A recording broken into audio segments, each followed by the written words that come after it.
not only am I the youngest person, but I am one of maybe 4 people of color, women of color in a squad of Really? 40 odd girls. I just don't think, and it's just due to naivety and people who are not around, like people, women of color, they don't know how much a black person's hair means to them. The first comment I got was like, why is your hair that long? Or why is it that color? Not even, oh, your hair looks nice. Or like, did you do that? Or just, but why? Hi, Sadia. Hello. How are you doing? I'm good. Just in the middle of, finishing pre-season. So, yeah. It's very exciting. I've been like just watching you, just lurking in the shadows of Instagram. I'm such a loser. Like, get it, Sadia. I'm so excited to continue stalking you for the rest of the year. Thank you. So let's jump into this because I remember it was a couple of articles in April. That's what got us here, okay? It's a couple of articles about your hair and your experience with your hair. And there was one of my followers sent me the link and was like, interview her. I love that. Hey, can you get her? And I was like, I'm trying, sis. I'm trying. So I had to speak to you because I don't really see a huge amount of black rugby players, number one. And I might just be out the loop. It might just be me. But I don't think it is. No. I just thought, yeah, this is an interesting topic because you play for England and realistically, it's not even just black rugby, it's then black female rugby players. How many can I really list off? So I was like, let me just grab one and discuss it and see how you feel about it. Because I don't think people really talk about hair enough. And this is why I made Texture Talks, because it seems to just be in the living room or in a bar with your brethren, and that's it. How would you describe your experience playing rugby as a black woman for England versus back in the day in South London? What are the biggest differences? I think the biggest difference, just generally, not even just playing for England, is obviously when I started rugby, I started in my school in Crystal Palace, and my school was a majority black school. So I was playing with people who looked just like me, people who would go to games with their headscarves on, wear plastic bags when it was raining, and you wouldn't bat an eyelid, that was that. And rugby in general, as I found out moving into higher levels, is a white middle class sport. So the people you play with are usually white middle class, and that's kind of projected throughout the whole of the leagues, really. Not even white middle class, but skin color, predominantly white sport. Going from playing at home with people who look like me, sound like me, who are culturally very, very similar to me, and then now being a minority when I went from playing rugby as a majority, which is very much an anomaly. You never really see that full black teams. No, you don't. How does that make you feel? Because this is not the same. Okay, I'm not saying it is, but it kind of is. I do sales. I'm a salesperson, right? In my day to day, I'm usually the only black person in the sales room. Usually it's just me, and never mind black woman. I'm one or the other. It's usually just me flying the flag, and it can sometimes make me feel really anxious. And feel a little bit like I don't want to chime up. I don't want to cackle too loud. I don't want to this, because they'll all be like, here she go. So for you playing rugby, how has that made you feel? And has it impacted how you were playing maybe at the beginning? Definitely at the beginning. I think when I moved, I always played rugby because I enjoyed it. I never had any aspirations to play for England because I never knew about rugby. It just came across as a sport in school. But when I started moving through the ranks, so like play for my county and then play for my first Premiership club, specifically my first Premiership club was in Richmond, which is a very white middle class place. I was like... very, very white middle class place. And the rugby is just that. And in my team, I was 18 when I first joined the women's team. And in rugby, it's very common where you have like the youngest person being 18, oldest person being 35. Like it's very normal. But coming into that big environment when I have, not only am I the youngest person, but I am one of maybe 4 people of color, women of color in a squad of 40 odd girls. And going into that environment, immediately I just changed like my personality. And I would have. not that I knew it. It's only now that I look back and I do interviews and I'm like, actually, like I started changing the music that I listened to. I started changing what I found funny, the jokes that I was laughing at, jokes that I wasn't laughing at. I started changing how I do my hair, what I'd wear to fit in, because rugby culture has a big culture of like drinking, going out after like every game. And what I found very quickly is that I play a game and the girls, they'd shower and get ready and they'd be gone. Oh, and I'd still be in the bathroom, trying to fix my hair. Detangling, putting my headscarf on, blow drying, So, yeah, it definitely did change. I changed myself quite a lot. I made myself very quiet.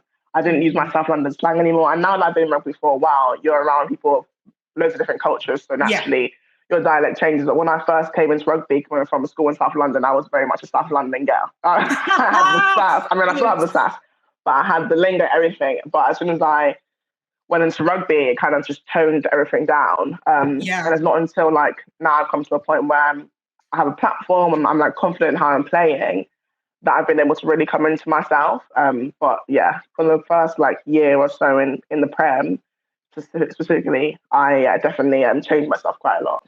To be fair, I think all of us do that. It's a code switching, That's what it's called. Exactly. I do it all the time. I always remember my first experience of code switching was my mum. My mum was born in Jamaica, but she comes over here and has been here for years, So she can sound like me. Yeah. But she can also sound like the cousin of Bob Marley. So there'll be times where she's talking to like family or friends and it's just cutting up patois. And then she'll check the phone and she'll be like, oh, it's BT. Hello? Yeah. It's like the first time I've seen it. And then we just do that to survive. Naturally. Yeah.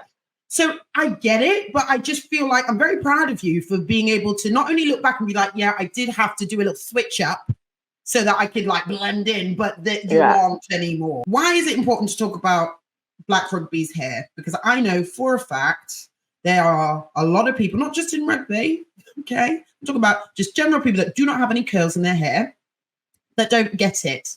They don't know what the big deal is. And they'll be like, why are they always talking about it all the time? So why? Why do we talk about it all the time? Yeah, I just don't think, and it's just due to naivety and people who are not around, like people, women of colour, they don't know how much a Black person's hair means to them. And not even just that, but the whole history behind Afro hair and, what it was used for and how we use it to express ourselves. Like, people don't know that. And even some people in the Black community don't know that. No. And I think it's so important to talk about it because, one, I have so many friends now who I'm probably the only friend of color, and they would never ever want to offend me, but just due to being naive or stuff, they can come across as rude or say things that I'm wrong. So that's one of the main reasons why I also want to speak about it, because without knowledge you don't know. But two, also being in an influential position now and being a woman of color and obviously having feelings myself and going through stuff where I thought that's not on, like, and I stay quiet for it. Yes. Now that I'm in a position where I can actually speak about it and reach more people, because sometimes you just want to stay quiet because if it's your friend or someone like it's awkward. You work with, you don't want to say anything because you're going to see them every day and it's a bit awkward. They might just think you're making a fuss out of it. But now when I can speak to just a group of people, whoever wants to read it can read it, whoever wants to hear it can hear it, and if you take it in the right way or not, it's not a problem. Like that's why I'm like, that's a you problem. Okay? Not my issue. Yeah, exactly. So I think there's like multiple reasons, but it's just about giving people that knowledge, and if they want to take it, they can take it, and if they don't, then. I love this attitude. Please, yes. I'm like, if you want to take it, you can. If you don't, that's not my business. It's really a you issue. Talk to me about an experience you've had that stands out in your mind, and we don't have to be publicly dragging people, although I'm open to it. When you just left it feeling a little bit like, I didn't like that in relationship to your experience with rugby and your hair. Just one moment where you were like, ugh. I think so. When I first came into rugby, I always wore my natural hair, but week after week it wasn't practical, and I'd worn braids before, and I started wearing braids because it was just so much easier. I go to a game, I play, and then I can go out and my hair looks fine. It's already ready to go. And I started experimenting with like colors and lengths and stuff that just made me feel nice. I mean, feel like I look good. And I remember like coming in with a new color. Like I think it was when I first did my blonde hair. And I had it really long, like down to my bum. Nice. And like the first thing that I came in, like the first comment I got was like, "Why is your hair that long?" Or "Why is it that color?" Not even, "Oh, your hair looks nice," or like, "Did you do that?" Or just, "But why? Why this? Why that?" And I'm thinking, if this was anyone else who came in with like, someone with straight hair came in with highlights, let's say, highlights, ombre, yeah, yeah, it'd be, "Oh my god, like that looks so nice, like this new color on you." And then, but for you, why have you done? Let me not grip your throat. But why have I done it? That's so rude. Yeah. And I remember like just thinking like, in the moment I'm like, oh, because like I like it that long, like it looks nice, and then like going away from that, I think, well, why when it's a different type of hair texture that you haven't seen, like that you don't have, it's a why. It's never just a compliment. But why? Like, why don't you look like me? Why is your hair not the same as me? Why can you change your hair and the next day it's long and different color? But yeah, that was probably one of the main moments where I was like, oh, like, come on. That's pissed me off. Because you've hit the nail on the head. It's literally, why don't you look like me? But I don't even think people know that's what they're asking. Oh, yeah. And it's terrifying because why would I look like you? And it's just it feels so accusatory. And it just feels like sometimes it doesn't even need to be said. In my situations where I've had different hair, I've just started to get to a point where I'm like, because no one can act right, I'd rather you not mention it. Yeah. I'd rather you say nothing. Because even sometimes the over talking of it makes me feel very much like this. You didn't get a ticket at the zoo this morning. Yeah. We're not doing this all day, at lunch, at break. We're not doing this. And then we go to the bar. So no, I'm not going to tell you anymore. I'm not telling you anything, no. No, I refuse. It's too much. Yeah. Why do you think that black rugby players are so niche? Like it's not like a more normal thing to have a load of black rugby players. Because I think in football, I think there's a whole heap of black people all over the gap. I can't lie. Why is it not translating across to rugby? Yeah, I mean, I think there's multiple things. I mean, obviously the start of rugby and where it was born from, it's always been a very, very white middle class sport. Even like there's rugby league and there's rugby union. I think rugby union was for like the working class, and rugby league was for the middle class. And even then, it was still for white people, but just of different classes. I don't know if I got that wrong way around, but definitely one way or the other. It's played in spaces and areas where we can't see it or we don't have the resources to get there. And my family never had heard of rugby. My dad's from Congo, came over to England, never heard of rugby. Mum is a black British woman, never heard of rugby. And that's just because of, the areas you grow up, how culturally different we are. And it was only for me, how I came across it was in school randomly because my school happened to have a rugby academy for the boys in Crystal Palace in South London, which is very, very random. And I happened to come across it then. But then even so, like going into like the grassroots, like the lower levels of rugby, rugby clubs are normally scattered around middle class areas or areas where rugby is known.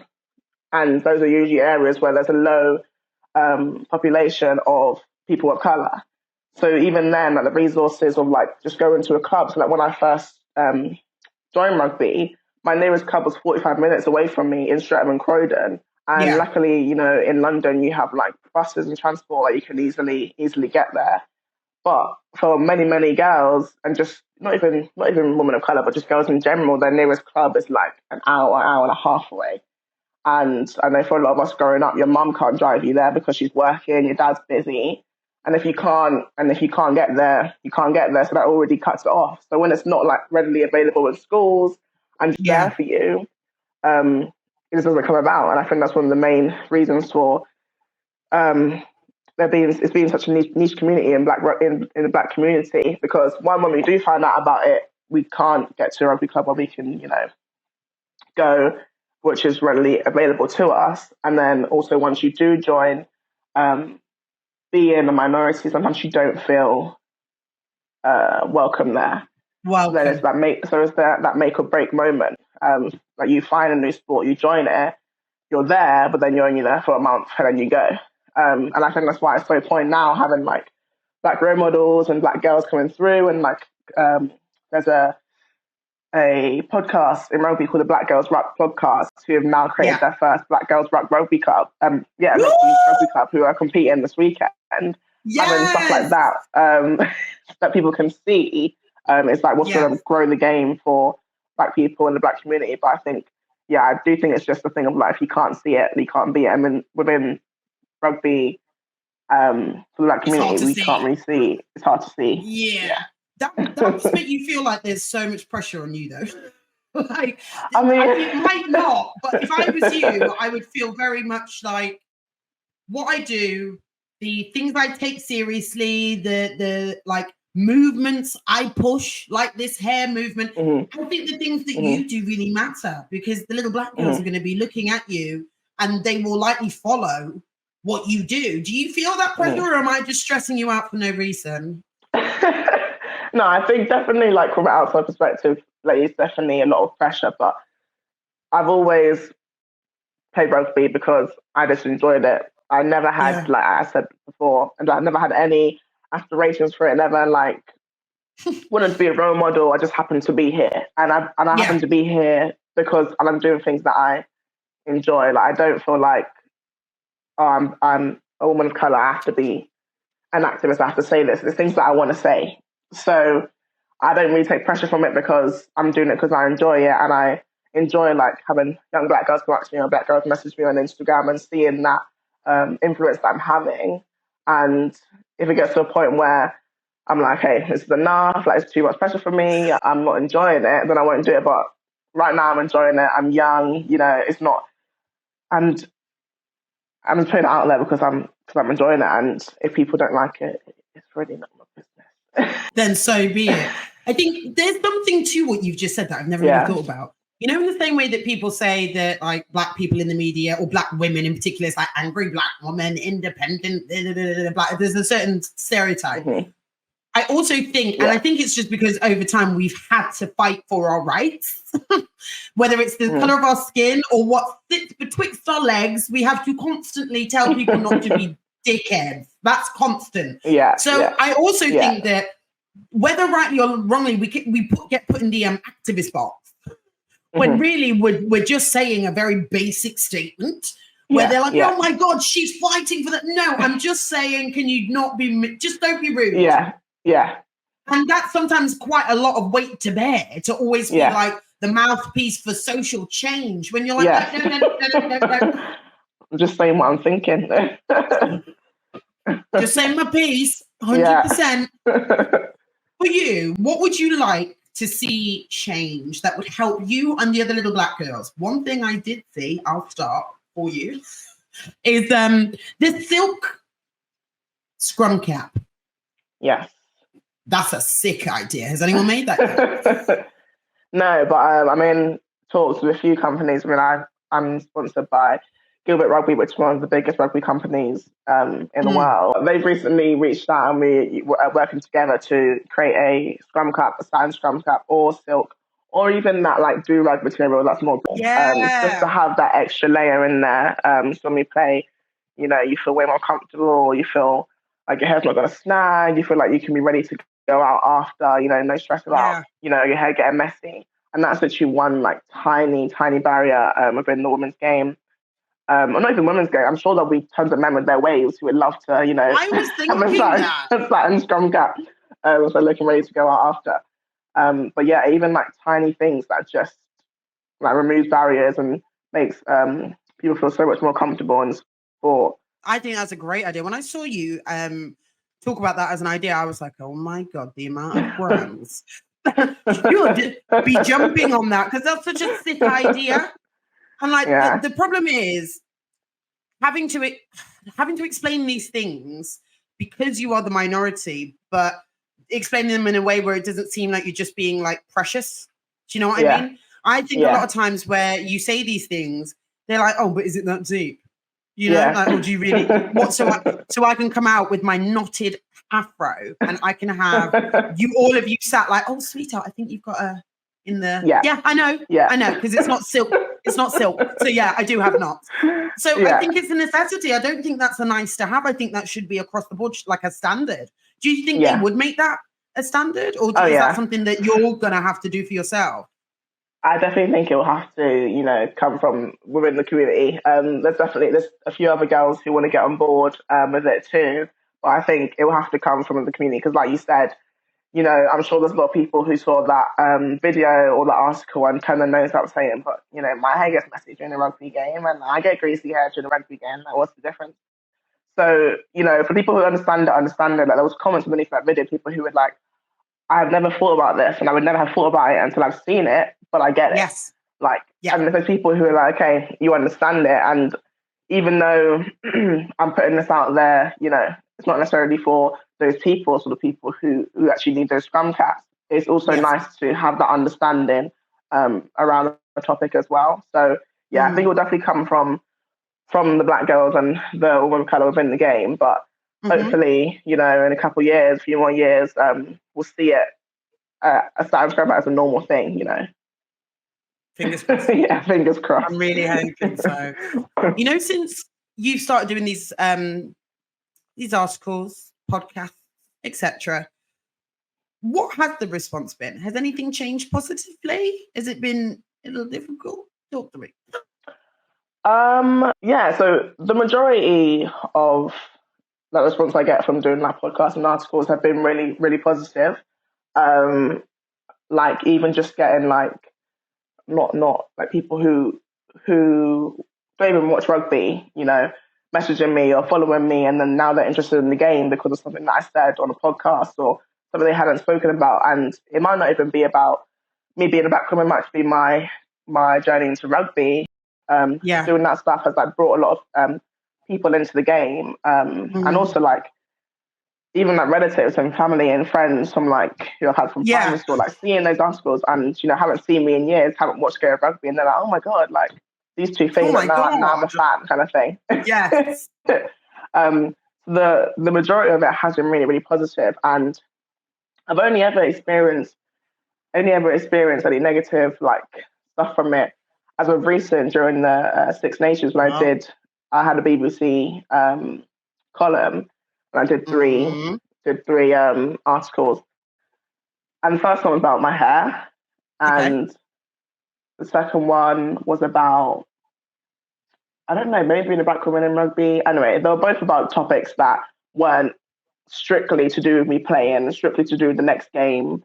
And that was the whole point. That was the whole point of me having the article. I wasn't going to be there to write just about rugby because anyone can do that. It was to, you know, have an article that could go out and be done by a rugby player and, you know, still have some talk about rugby, but also talk about other issues that someone like me goes through. Anyway, I remember like it coming out, you know, getting lots of positive stuff, and then like, on Twitter, you know, you get the trolls coming out, like just saying absolutely ridiculous comments. Like I would sit there and not read through it, but like just see some and just roll my eyes. It wasn't like that really hurt my feelings. It was just like, how like do you sit behind your phone and write this and genuinely think, yeah, that is the smart thing to say. I need one example. I'm trying to even think. But this is how much you didn't care. This is what I love. Yeah. The fact that you're like, let me think. Someone who had like, I don't know, 50k followers retweeted an article what was about time to talk about black players' hair in rugby, and it was like, oh, like I'm so glad to see that BBC is putting their time and effort into giving people like bigots like this time and energy, and like and like everyone underneath was like, yeah, like this is just rubbish, like this is stupid, like who has the time of day for this, like it's just activism, you know, BBC love to play into this role, they want us to feel sorry for them, like all of this stuff underneath this thread. And I was just like, Wow. And not only did this guy post it, it must have got taken down. And so a month later, they reposted it again. And the same people commented, and I was just like, oh my God, some people just have nothing better to do with their day. No, they are bored. Yeah, but I was thinking, it's getting traction. People are reading the article. It's going to be put on more things. So yeah, 100%. Around. That reminds me of in Straight Out of Compton, there was basically a reference point to a load of, I think it was like middle class white people that were buying their CDs and burning them. And then Easy was like, listen, they're buying them. So. Yeah. We don't care. It's fine. Doesn't make a difference. It's getting more eyes on the article anyway. You are idiots. And it's going to happen. It's just one of those things where I like irritating people that like to discriminate against me or my people. I really like it. That way I do more podcasts and I do more videos and I keep doing it because I just think I'm getting under your skin. And that really, it raises my happiness for the day. So I'm going to make sure I continue shouting about you everywhere I can so that they can't get away from it. Do you understand? Yeah. No, exactly. Good. I'm glad. Well, this has been fabulous. You're wonderful. As I said, I'll keep stalking you and hopefully I won't get like blocked or shadow banned by Instagram from being so weird. No, sorry not. This is the correct Instagram, isn't it? At Sadia Kabeya. Yes. Bam. If you guys want to follow her and stalk her as well, I think you should. And you can follow her here. And to be fair, I've been really enjoying the holiday content. Like, really enjoying the holiday content. You look fabulous. You really do. The sad thing is just when you get home, like for me, I went to Jamaica a couple of weeks back. And when I came home, I was like, I kind of want to take them down. I don't want to see this. It's negative. Yeah, no, it's negative true. Energy. We get other people want to enjoy it, but I don't want to see it. No, it is true. It is true. Like for the past couple of weeks, I'm like going onto my Instagram and not going onto my pictures and just like scrolling through. Stop. If you do 2 scrolls, you can get to the middle part and you can avoid them. It's a double scroll as soon as you go on. So you don't have to see it anymore. No, I do the same thing. Okay, thank you so much. As I said, I think you're such an inspiration. I really haven't seen a load of Black women doing rugby and Black women doing anything. It just makes my heart smile. So thank you for joining me and talking about this because it's not. No, thank you for having me. I don't think I've ever heard of anybody talking about hair on this level in the rugby community. So you're just out here just building bridges and just making your mark in history, sis. And I see you and I love you for it. In the meantime, for those who are listening or watching, please tighten your bonnets, protect your edges and oil your scalp. And I will speak to you soon. Bye-bye.